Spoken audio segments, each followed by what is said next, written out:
All right, good evening, everyone. My name is Phil Geiger. I'm the Managing Director of Concierge Services at Unchained Capital, and I'm excited to be spending a romantic evening talking about Multi-Sig. Now, I'm calling this presentation a love letter to Multi-Sig because when Michael was so gracious to invite me here this evening, an internet troll named Matt Odell responded with, "This man asked your wife if she needs help storing her Bitcoin, what do you do?" So I'm dedicating a love letter to Bitcoin to Matt Odell and all of the lovely ladies in his life. I've chosen 3 flowers in the upper left-hand corner for a very specific reason that we'll get into later. What we're going to be talking about this evening is why multi-sig is important. We're going to go through a few of the multi-sig basics, so a little crash course into how multi-sig works. And then I'm going to show off an open source tool that Unchained Capital put together called Caravan. And Caravan allows you to just play around with multi-sig very easily in the browser. But first, just to define multi-sig, multi-signature is a type of Bitcoin address that is constructed from multiple keys and that requires multiple keys to spend. So you can have a Bitcoin address that's 1 of 2 or 2 of 3. Built from 3 keys, requires 2 keys to spend from it. Why is this important, or why is this something that we should be thinking about? Well, when done correctly, multi-sig allows you to hold the keys to your Bitcoin, so you have full control over your funds. It eliminates all single points of failure from the security of your setup. And it allows you, I think really importantly, to make a relatively critical mistake without losing your Bitcoin. So we've all heard those stories of the guy who, forgot the PIN to his Trezor and is now locked out of, $100 million worth of Bitcoin. Or we've heard the person who, lost their hard drive in a landfill and it's full of, millions of dollars worth of Bitcoin today. If they had been using multi-sig, they might still have a chance to recover those funds because they would have just lost maybe 1 key when 2 out of 3 were required to actually spend the Bitcoin. So if you've ever held the keys to your Bitcoin, you kind of know, like, hey, this little device or Trezor, Ledger, Cold Card, Passport, other devices, they can become single points of failure if you're just using 1 key. And so that's why I really like multi-sig, because it eliminates all single points of failure. Another really nice reason to be just thinking about multi-sig is that it helps with inheritance. So many of us believe that Bitcoin is going to be the global reserve currency, or we're going to pass our Bitcoin on to our descendants.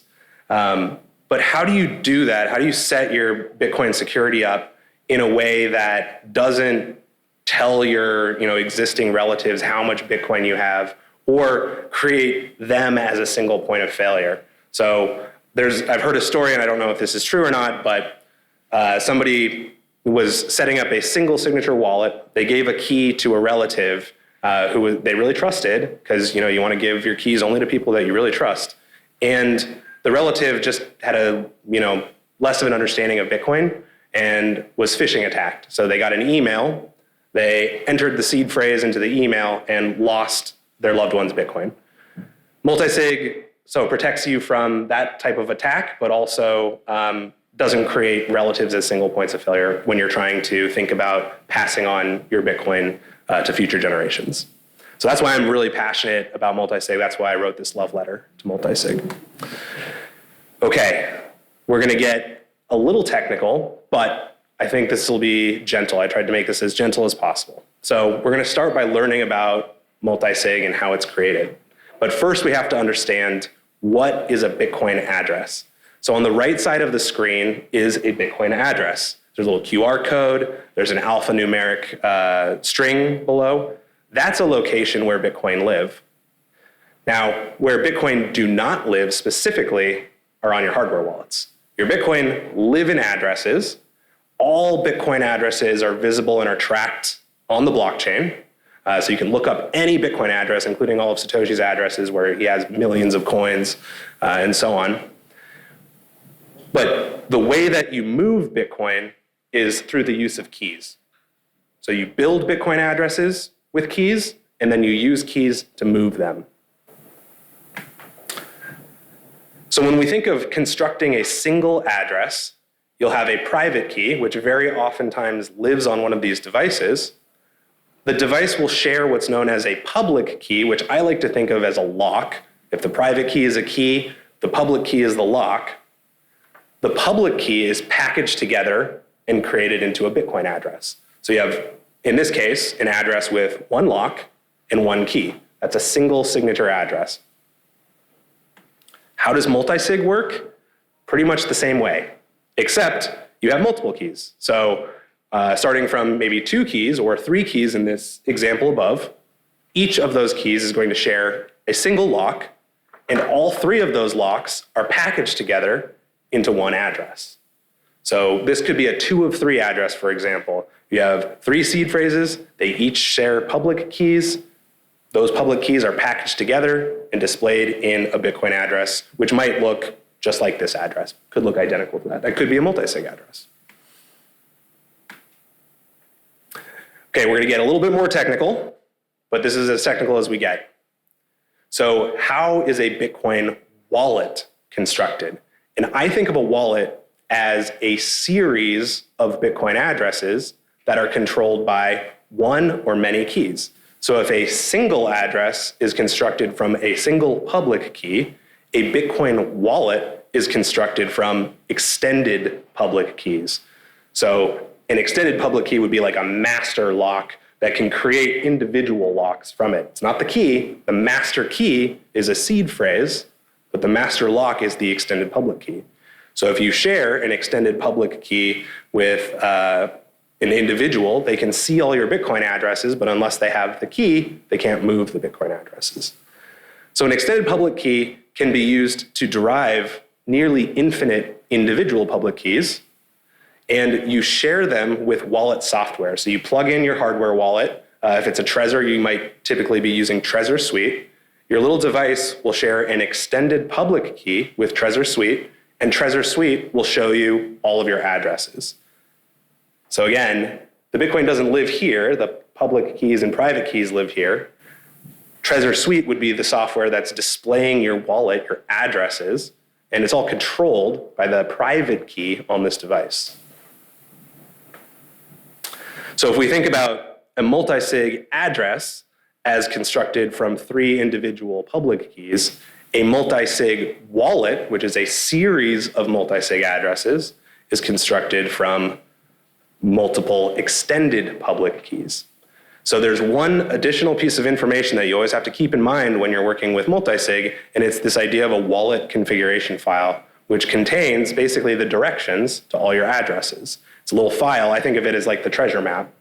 You need your treasure map and you need your keys. If you have your treasure map and you don't have the keys, you can see your treasure, but you can't move it. You can't open the treasure chest. If you just have a key and no map, it's like finding a key on the ground. You don't know where you can use it.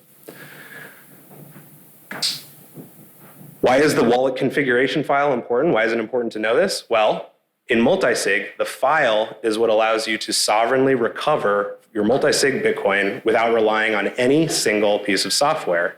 So many of you might be familiar, if you have a single signature Bitcoin wallet on a Trezor, you can recover your seed phrase, which is your master private key, onto a ledger, and you can see your full wallet on Ledger Live. Similar thing holds true with multi-sig. If you have an Unchained wallet file for your Unchained vault, you can take that wallet file and pop it into Caravan, which is again our open source tool, which I'll show you next. You can pop it into Sparrow, and it'll show your balance as well. And then other tools such as Electrum. So multi-sig recovery kind of requires a little bit of a combination of things. So it's slightly more technical than single signature. But again, the reason that this is important is because once we get things set up, each individual item that we're securing is not a critical single point of failure. We can't lose our Bitcoin if we lose 1 or sometimes even 2 items. All right, with that, I'm gonna show you how Caravan works. And Caravan, again, is Unchained's open source multi-sig tool. It allows you to play around with multi-sig, get to know it. And it also allows you to recover your Unchained vault without Unchained even existing. because you have the file, you have your treasure map, you have your keys, you can recover your Bitcoin. Caravan lives at caravanmultisig.com. So you can just type in caravanmultisig.com, and it takes you right here where you can build a wallet or an address. And what we'll do this evening is build a wallet. I'm going to call this wallet ABC wallet. And since I only have 2 devices, I'm going to make it a 1 of 2 multi-signature address. This first key, I'm going to name Cantillon, and I'm going to plug in my ledger and unlock it. I'll select ledger here, enter my PIN,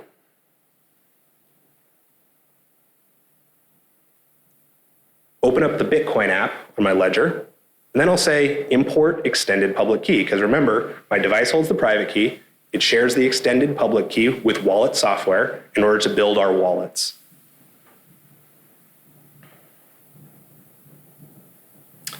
This is what an XPub actually looks like. It's just another string of alphanumeric characters.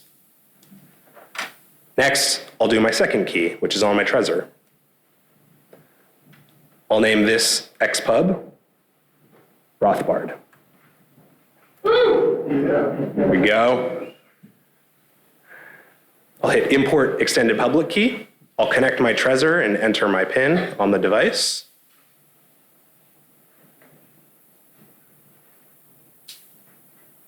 Give it permission to share my extended public key. Not using a passphrase. Actually, passphrases are not recommended with multi-sig. It kind of adds complexity. And here are my 2 extended public keys to my 1 of 2 multi-signature wallet. If I hit confirm, Caravan's going to generate all my addresses for me. Hitting receive here will show my first 1 of 2 multi-signature address. And I'm going to actually send a little bit of Bitcoin here. But before I send Bitcoin to any address, it's really important to check your address on your device, because otherwise you're just trusting this tool. You're not trusting your keys. So I'll confirm my address on the device, select Rothbard, select Trezor. Rothbard's getting some shout outs tonight. And on my device, which you won't be able to see, it's showing multisig 1 of 2, and it's displaying this address, 34BY, et cetera, et cetera, et cetera. I can confirm that, and I know now that this address is safe to send some Bitcoin to. So I'll just send just a few thousand sats.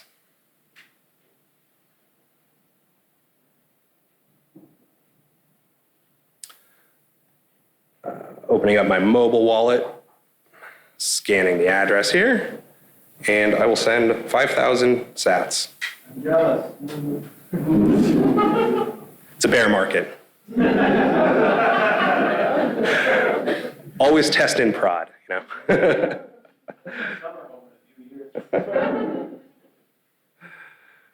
That's right. So, looks like my wallet has broadcasted, and I should see it appear here. So now, my transaction's appearing here as unconfirmed. You know, we're still waiting on the miners to go through and actually mine the block and process the transaction, add it to the blockchain. But I want to show you one really cool thing that ties back to what we learned earlier. So I'm going to download my wallet file. Remember, the wallet file is like the treasure map to my multi-signature address.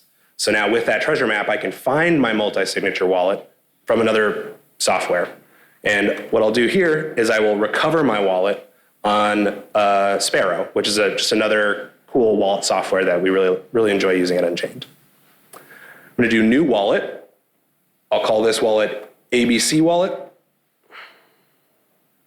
Oops. I will do import wallet, Caravan Multisig. I will grab my ABC wallet file, hit create. I'm going to skip a password here. And Sparrow has just recovered my multi-sig wallet. So as you can see, I have 5,000 sats here. It's not confirmed, but I just wanted to show everyone how easy it is to use multi-sig across a few different tools. The other thing that I think is really cool about multi-sig, and I'm going to show you here, is if somebody finds my seed phrase to my Trezor, Rothbard, and loads that seed phrase onto another hardware wallet, like Trezor Suite, for example. So they have my seed phrase. Maybe they even have the hardware wallet and have my PIN.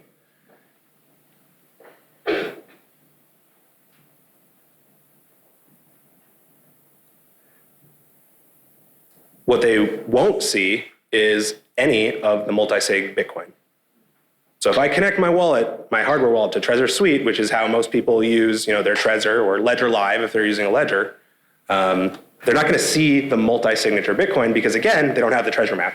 They have the key, but they don't know where they can use the key. So this is what I think makes multi-sig excellent for the inheritance situation. You can give a seed phrase to somebody that you trust, like still should be somebody in your closest circle, and even if that person is compromised, somebody with the seed phrase can't find your multi-sig Bitcoin. They see a balance of 0 when we know that this wallet is a one of two keys to our ABC wallet, which has 5,000 sats in it. All right. So if you just zoned out, weren't paying attention, if you can take away one thing from this presentation, it's that multi-sig eliminates all single points of failure, particularly when you're doing multi-sig with a partner that is holding one key. So it doesn't have to be Unchained. It could be a relative, could be another like Casa, another collaborative custody partner. But if you've spread your keys out geographically and include a partner in your multi-sig setup, there's no single points of failure for your Bitcoin. So you can lose an entire key, which is a device and its seed phrase, and you have the remaining 2 keys. You could lose both of your hardware wallets, and you're fine because you have your 2 seed phrases. Something could happen to you. You could get injured or incapacitated, and a loved one with a seed phrase could work with another partner. And then if you lose, if your partner goes out of business or stops functioning for any reason, you can recover because you have your treasure map. The opposite's true as well. If you lose your treasure map, you have your partner. All right, with that, that's the end of my presentation. That's the end of my love letter to multi-sig. I hope you have all found some sort of romantic attraction to multi-sig as I have. Thank you very much.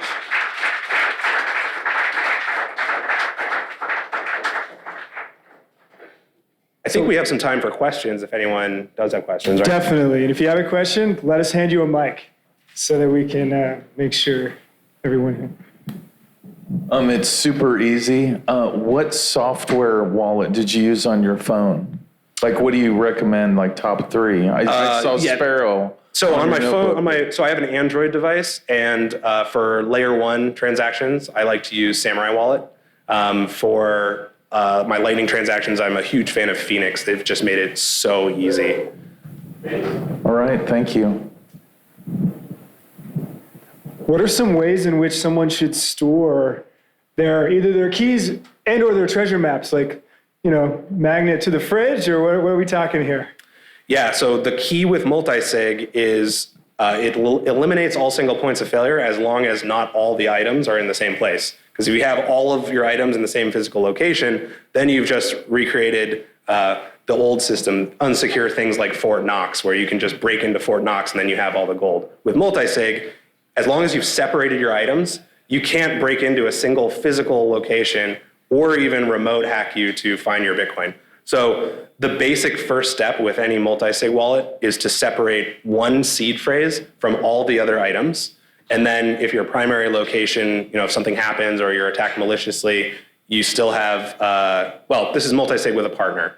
You'll still have your partner who can help you recover your funds. If you're doing multi-sig on your own, I would definitely recommend separating more elements. Now, secure locations are really dependent on your living situation, but it could be a safe at home, could be an office safe, it could be a safety deposit box at a bank if you trust banks, it could be a trusted relative who has a safe, but you do want to keep them locked away and ideally separated. So even if you only have 2 or 3 locations and you have these different things that you're managing, don't put 2 keys in the exact same safe. Put 1 key in a safe and then another key in a locked drawer or something. So separate them across different geographic locations and then even within the different locations.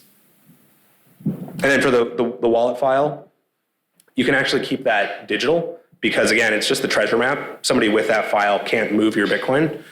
So I typically like to store that in something like a password manager. You're trusting all of your passwords with your password manager. I think it's okay to trust your wallet configuration file. And the benefit there is then you're not tied down to any physical computer to find your multi-sig Bitcoin. If you have your wallet file in a password manager, you could hop on a plane down to El Salvador, get into an internet cafe, load up your multi-sig wallet, and then if you have your 2 keys, you're good to go. So storing your wallet file digitally in a secure digital manner, so password manager, encrypted cloud storage, I think opens up a lot of flexibility. If you keep your wallet file physical, you just have to remember that that's another physical item that you do have to secure. And I don't really recommend securing the wallet file with your keys, because then if somebody finds a key, they also know what the key is protecting. So to the previous question, is Samurai only Android only, or is it also iOS? I believe it's Android only, and they do have a full node software, but I'm not really familiar with that. Right, gotcha. And then also, I'm curious because I've heard from other people that you can make your own Bitcoin wallets and do a multi-sig with multiple wallets, but they don't necessarily have to be hardware wallets as well. So, if you have a Blue Wallet, but Blue Wallet enables the ability to have multiple separate Bitcoin wallets. So you could theoretically make a multi-sig from multiple Bitcoin, Blue Wallet wallets, correct?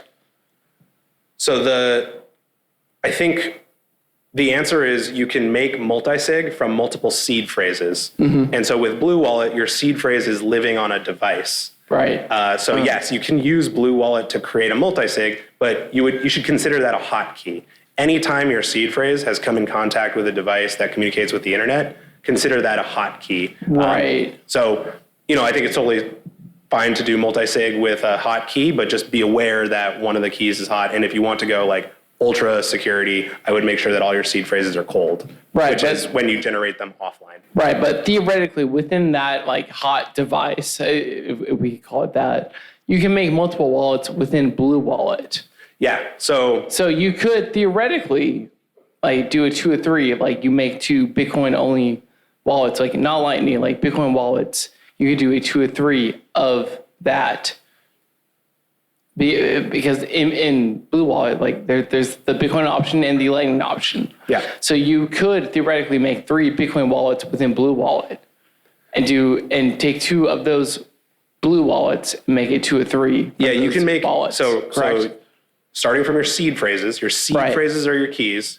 If you have 2 seed phrases, regardless of where they're living, you can create single signature wallets with those seed phrases. You can create multi-signature wallets with those seed phrases. And you can even use the same seed phrases and create 2 separate multi-signature wallets. The point there is an individual XPub can derive nearly infinite additional public keys. So you can build all different kinds of wallets. And I guess another kind of weird feature about extended public keys is you can derive extended public keys from extended public keys. So, yo, dog, I heard you like XPubs. So I derived XPub from your XPubs so that you can build multi-sig wallets. So you can use Blue Wallet to have a single signature wallet there. So Blue Wallet is the software. Right. Blue Wallet holds a seed phrase. You can use that seed phrase to generate a single signature wallet, which is a collection of addresses. Right. And then you can use that same seed phrase within Blue Wallet to create multi-signature wallets. So I think what many of you might be realizing right now is the term wallet in Bitcoin is used what I'm getting recklessly. I'm getting at is that you don't need a physical hardware device to do multi-sig. Correct. You need seed phrases. Exactly. Yes. Then the hardware devices make it such that, I don't know, It makes you feel security. better. Yeah, it makes you feel a lot better. You can hide it under your pillow and sleep well at night. So the issue with generating seed phrases on your phone is that your phone is not purpose built to generate and protect seed phrases. So this is running Android, which is a wide open operating system. I don't know what I've been downloading, late at night, whatever. This device These devices are purpose-built to generate and protect Bitcoin keys. So that's why they're considered cold storage versus a mobile phone is a hot wallet. Cold card all the way. Cold card is another good signing device is what they're going by now. They identify as a signing device. I call them quills because like you're signing, but like with a quill. All right, are there any other questions? Yeah. Quick question. When you recovered your wallet in Sparrow, were you recovering it as a watch-only wallet? Because you were using your file, like the wallet file, but that didn't have your private keys on it. So I'm recovering the multi-signature wallet, and then if I wanted to spend Bitcoin, I would have to connect my devices and sign transactions. So the answer is kind of. Like, you can use the file for the watch-only purpose. Like, think of it as it is the same purpose as a single XPub with a single signature wallet. So you can share a single XPub, and somebody with that can see all of your addresses in single signature. In Multisig, if you share the wallet file, then somebody with that file can see all of the addresses. So yes and no. Like, it's a live wallet. I can use Sparrow to sign transactions. Until I sign with my keys, it is watch only. Okay, sweet. Yeah. Anyone else? So, Yeah. Is it deterministic? Yes. Thanks. That was the XPubs on XPubs joke. I'll just kind of say, maybe we could elaborate a little bit on at what point would somebody start, or should somebody start to consider, doing multi-sig, or even just like getting a hardware wallet to begin with. Like, at what point, how much Bitcoin or whatever, at what point should someone consider something like that? Sure. Well, I think everybody is capable of holding their own keys. And if you're not holding your own keys, you are making a security trade-off, whether or not you are doing it on purpose. So if you're like, oh, I'm nervous about private keys, I'm going to use a custodian, you are making a security trade-off, because the way that you access your custodian is exposed to the open internet 24/7, 365. If somebody breaks into that account, they have your Bitcoin. If something happens with your custodian, which we've seen many times over Bitcoin's history, you've lost your Bitcoin. So you have a lot of different attack vectors if you are using a custodian. So I will say, I highly recommend everybody hold their own keys. It's very easy to generate a wallet just on a mobile phone. Generate your keys, play around with it, get used to it. But I think everybody should be holding their own keys. And I also believe that everybody should be using multi-sig for their long-term storage. Like, if you are treating your Bitcoin as multi-generational wealth, there's no better alternative than multi-sig today, because again, any other alternative has some single point of failure somewhere. Multi-sig, when done correctly, eliminates all single point of failure. If you're nervous about getting set up, this is the Unchained shill time, but that's what we do at Unchained, that's the concierge team. We will walk you from A to Z through setting up your first hardware wallets, building your multi-signature addresses, learning about all these different elements, moving your funds from Coinbase or wherever, and getting secured. If this is your first time with Bitcoin, you can also buy Bitcoin directly into your Unchained vault, and then I would just skip ever using a custodian. You don't need a custodian, in my opinion. I'll play along with your Unchained shill here. All right. My mom and dad are very untechnically savvy, and I'm not the best either. So I don't feel like I'd be the best teacher in that specific aspect. Do you guys have like an online version that I could maybe connect them with you guys, and you could give them the full boomer version? Yeah, that's the concierge onboarding program. Like, cool. We charge $250 for our time. They have to buy hardware wallets if they don't have them. You can also bring your own if you don't want us to ship you them. That's fine.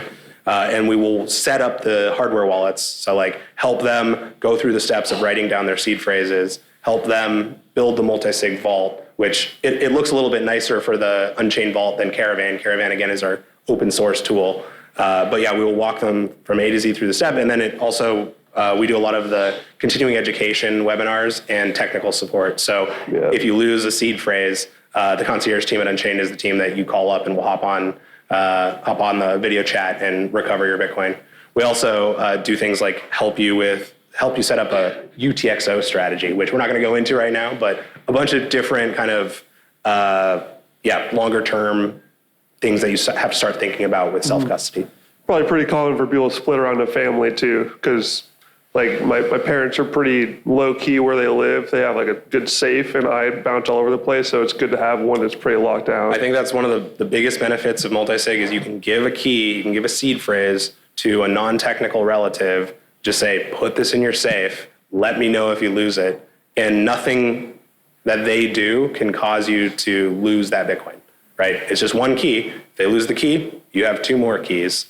It's a really nice benefit of multi-sig to help you eliminate, again, yourself and where you're living as a single point of failure. Perfect. Thank you.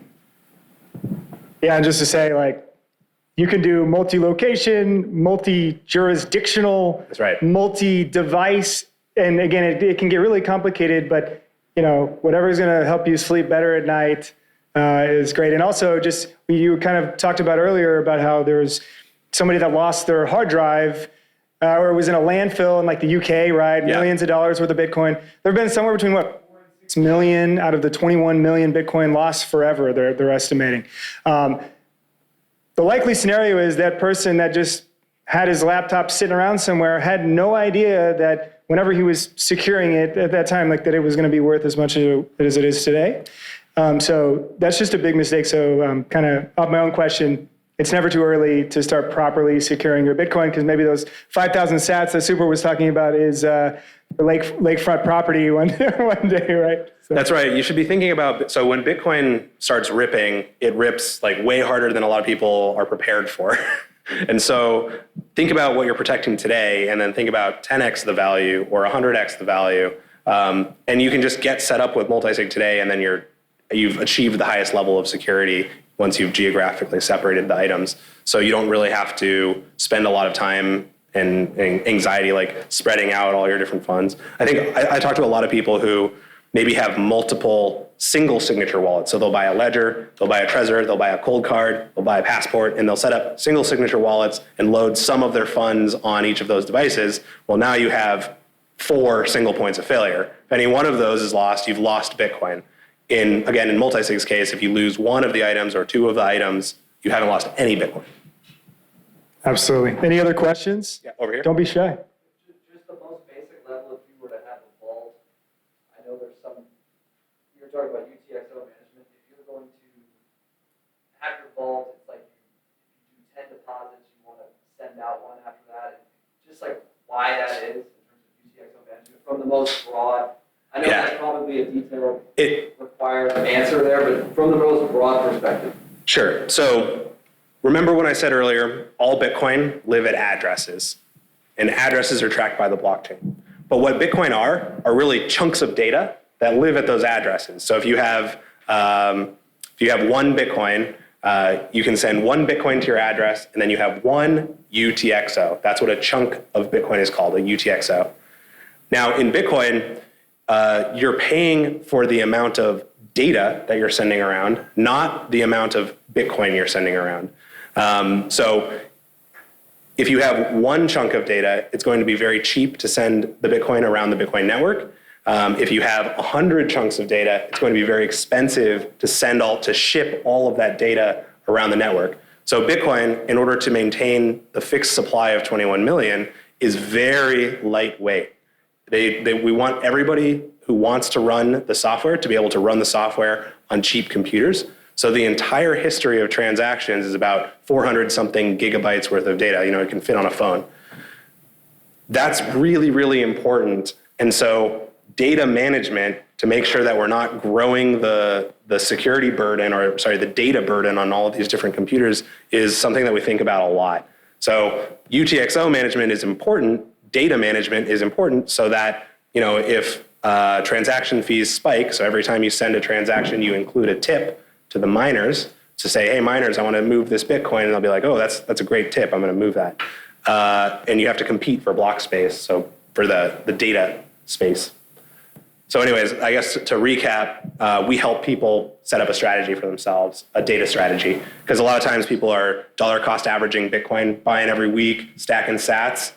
And then they're left with hundreds of chunks of data, and they don't realize how expensive that can be to actually move your Bitcoin at the time that you want to move it. Another case where this is really important is mining. So when you're mining Bitcoin, you're receiving a lot of chunks of data, a lot of small amounts of Bitcoin, and you can leave a lot of money on the table if you don't have a good strategy around this stuff. So we just help to kind of formulate a strategy that's right for you. Other things to consider are privacy trade-offs. So if you have 100 chunks of Bitcoin and you have 10 Bitcoin out of 100 chunks, you can move one of those chunks and it doesn't tell the rest of the world that you have 10 Bitcoin. If you only have one chunk of data that's worth 10 Bitcoin and you send it to somebody, they can see, oh, this person had 10 Bitcoin.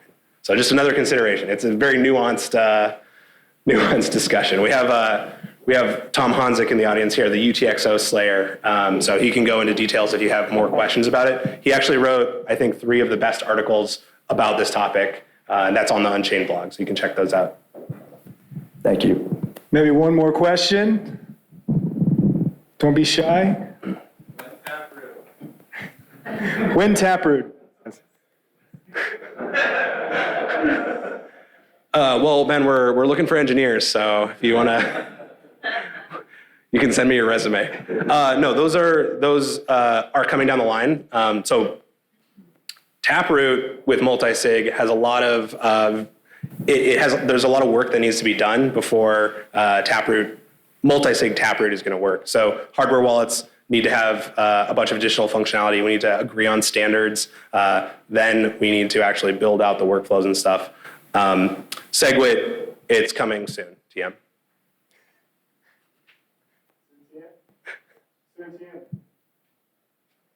Yeah, so, all right, I think you guys will hire me. I don't know. So, Phil, thank you so much. Michael, thanks for having me, man. The Multi-Sig Master Class. That was awesome. We're going to take maybe like 10 minutes just to get set up, and then we'll jump right into the panel.